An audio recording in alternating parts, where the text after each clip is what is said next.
کرنے کی توفیق عطا فرمائے۔ اور ہم دیکھیے دین کی باتیں سیکھنا ہم پر فرض ہے، اتنا دین سیکھنا فرض ہے کہ جس سے ہم اپنا کام چلا سکیں۔ جیسے نماز پڑھنے آ رہے ہیں تو ہمیں نماز کے مسائل یاد ہونا چاہیے۔ امام صاحب نماز پڑھا دیں گے تو ایسا تو نہیں ہے کہ پھر ہمارے بدلے کے سارے ارکان امام صاحب ہی ادا کریں گے۔ ہر ایک بندے کو الگ الگ اپنی نماز درست کرنا ضروری ہے، فرض ہے۔ بھئی نماز پڑھنا فرض ہے تو پھر اس سے پہلے سیکھنا بھی تو ضروری ہے، بغیر سیکھے تو کوئی کام نہیں ہو جائے گا۔ بھئی کہیں بندہ کہہ دے کہ کیپٹن کی ہوائی جہاز اڑانے والے کی نوکری نکلی ہے تو اس میں کون اپلائی کر سکتا ہے؟ جس نے اس کی پڑھائی کی ہو، اس کی پراپر ٹریننگ کی ہو اور پھر وہ ٹریننگ کرنے کے بعد اس ٹریننگ میں پاس بھی ہو گیا ہو، اسی کو تو اجازت ملے گی ہوائی جہاز اڑانے کی، یا ہر ایک کو اڑانے کی نہیں۔ ایسی نماز پڑھنا فرض ہے تو پڑھنے سے پہلے اس کو سیکھنا بھی تو فرض ہے، اس کی ٹریننگ بھی تو فرض ہے، آئے دن اس کو اپڈیٹ کرنا بھی تو ضروری ہے۔ تو ہر انسان پر، ہر مسلمان پر دین کے مسائل، اتنے دین کے مسائل جن سے اس کا کام چل سکے۔ اب جیسے آپ بالغ ہو گئے، ہم بالغ ہو گئے، شادی ہونے والی ہے تو شادی کے مسائل یاد ہونا چاہیے۔ بھائی نکاح کیا چیز ہے، طلاق کیا چیز ہے، کیسے بیوی نکاح میں آتی ہے اور کیسے نکاح سے نکل جاتی ہے، یہ سب باتیں پتہ بھی تو ہونا چاہیے۔ ورنہ آدمی طلاق دے بیٹھے گا اور سمجھے گا میں تو بیوی سے میرا تو نکاح ہی چل رہا ہے اور سارے پراپر سمبند نبھائے گا وہ۔ تو ایسے ہی بندہ تجارت کرتا ہے تو تجارت کرنے سے پہلے اس کو تجارت کے مسائل معلوم ہونا چاہیے کہ کیا چیز حرام ہے، کیا چیز حلال ہے، کیا بولنا ہے، کیا نہیں بولنا ہے، کیسے خرید و فروخت کرنا ہے، کیسے بیچنا ہے، کیسے لینا ہے، یہ سب مسائل ہونا یاد ہونا چاہیے۔ اب بندہ حج کو جا رہا ہے، عمرے کو جا رہا ہے تو اس سے عمرہ حج جانے سے پہلے اس کو مسئلے مسائل پتہ ہونا چاہیے۔ وہ کوئی پکنک تھوڑی ہے کہ گئے اور گھوم گھام کے چلے آئے۔ ایسے ہی جب بندہ مالدار ہو جائے اور زکوٰۃ دینا فرض ہے تو زکوٰۃ کے مسائل یاد ہونا چاہیے۔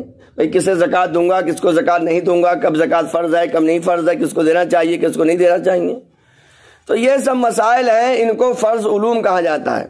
یہ ہر مسلمان پر سیکھنا ضروری ہے، فرض ہے۔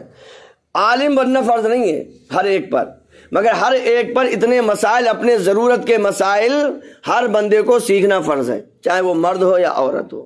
اب یہاں دیکھیں گے نماز کے بعد یہاں پر لوگ کافی بیٹھتے ہیں، ماشاءاللہ آپ نے دیکھا ہے، لوگ سیکھ رہے ہیں، آپ بھی سیکھیے۔ اثر میں بھی بیٹھتے ہیں، آپ بھی بیٹھیے، خود بھی قرآن پڑھیے، اپنے بچوں کو بھی پڑھائیے۔ جب آپ پڑھے ہوئے ہوں گے تو بچہ آپ کا زیادہ ترقی کرے گا، یہ بات آپ لکھ لیجئے۔ اگر آپ خود پڑھے لکھے ہیں تو آپ کا بچہ زیادہ ترقی کرے گا، کیونکہ جب آپ کا بچہ پڑھ کے آئے گا تو آپ دیکھیں گے کہ بچہ کیا پڑھ کے آیا ہے اور کیا پڑھ کے نہیں آیا ہے۔ اگر آپ خود ہی پڑھے لکھے نہیں ہیں، حدیث پاک سنو، حضور صلی اللہ علیہ وسلم نے فرمایا کہ علم روشنی ہے، العلم نور، علم روشنی ہے اور روشنی میں ہی ہر چیز نظر آتی ہے۔ بچہ پڑھ کے آئے گا، نہیں آئے گا، ہاں میں پڑھ گیا، پڑھنا لوٹ دے گا آپ سے، آپ کہیں جب پڑھ ہی کے آئے، وہ آپ کو خود نظر ہی نہیں آ رہا ہے نا، علم کی روشنی نہیں ہے۔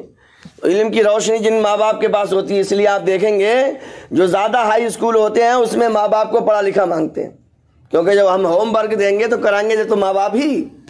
ٹیوشن میں بچہ جائے گا، 1 لاکھ خرچ کر دو، 1 لاکھ کی آپ اسکول دے دو، چیک تو آپ ہی کریں گے، ہم گھر میں تو آپ ہی کرائیں گے، بچوں کو ٹکٹ ٹکائیں گے تو آپ ہی، ہاں بھائی ہوم ورک ہوا کہ نہیں ہوا، یہ کتاب والی یاد ہوئی، ہندی کی یاد کر لی نہیں کر لی، انگلش کی یاد کر لی نہیں کر لی، میتھ کی یاد کر لی نہیں کر لی، یہ سب آپ ہی تو دیکھیں گے کیونکہ بچہ آپ کے ساتھ رہے گا۔ تو ہم کو چاہیے علم سیکھو میرے بھائیوں، علم دین سیکھو، علم دنیا سیکھو، دونوں علموں کا سیکھنا ضروری ہے۔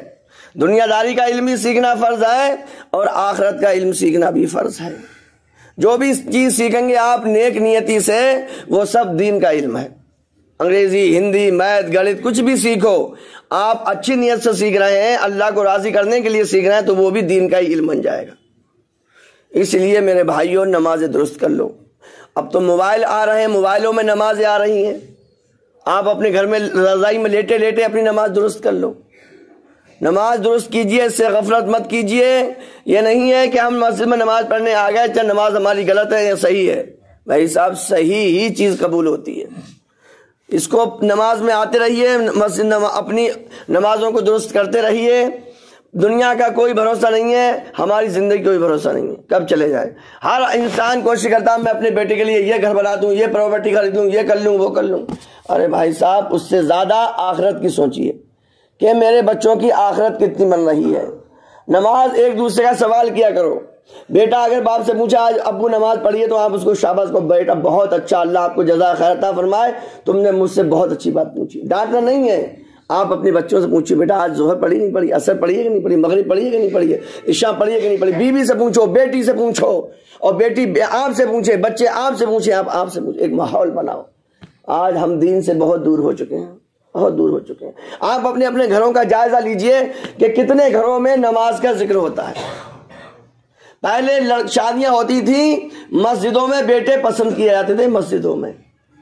مسجد میں کتنی مرتبہ آ رہا ہے لڑکا تو مسجد میں لڑکے پسند ہو جاتے تھے، سمجھے، مسجدوں میں لڑکے پسند ہو جاتے۔ آج ہمارے رشتوں میں آپ ہو ہم ہو، پوچھتا ہے کوئی ہاں بھائی لڑکی قرآن پڑھی ہے کہ نہیں پڑھی ہے، نماز پڑھتی ہے 5 ٹائم کی نہیں پڑھتی ہے، کتنے روزہ رکھتی ہے؟ نہ تو لڑکی والے لڑکے والوں سے پوچھتے ہیں کہ لڑکا کتنے وقت نماز پڑھتا ہے، کتنا قرآن پڑھا ہوا ہے، کتنی حدیثیں اس کو یاد ہے، کتنے نماز پڑھ، کبھی جھوٹ تو نہیں بولتا ہے، کبھی نماز تو نہیں چھوڑتا ہے۔ یہ سب ختم ہو چکا ہے میرے بھائیوں۔ اگر آج ہمارے ٹائم میں اتنا ختم ہو گیا تو ہماری آنے والی نسلیں کتنی دور چلی جائیں گی دین سے۔ دین سے دور جانے کا مطلب خدا سے دور جائیں گے، اللہ سے رسول دور ہو جائیں گے۔ جو اللہ رسول سے دور ہو جائے گا وہ جہنم میں چلا جائے گا۔ تو ہم اپنے بچوں کے لیے اچھا سوچ رہے ہیں کہ برا سوچ رہے ہیں؟ خود ہی سوچئے۔ یہ دنیا چند دن کا مسئلہ ہے، جیسے گزرے گی گزر جائے گی۔ اپنے بچوں کی دینی تربیت کیجئے۔ اللہ تعالی ہم سب کو عمل کرنے کی توفیق عطا فرمائے۔ کلمہ طیبہ پڑھو، لا الہ الا اللہ محمد رسول اللہ صلی اللہ علیہ نبی الامی الکریم وعلی آلہ وصحبہ۔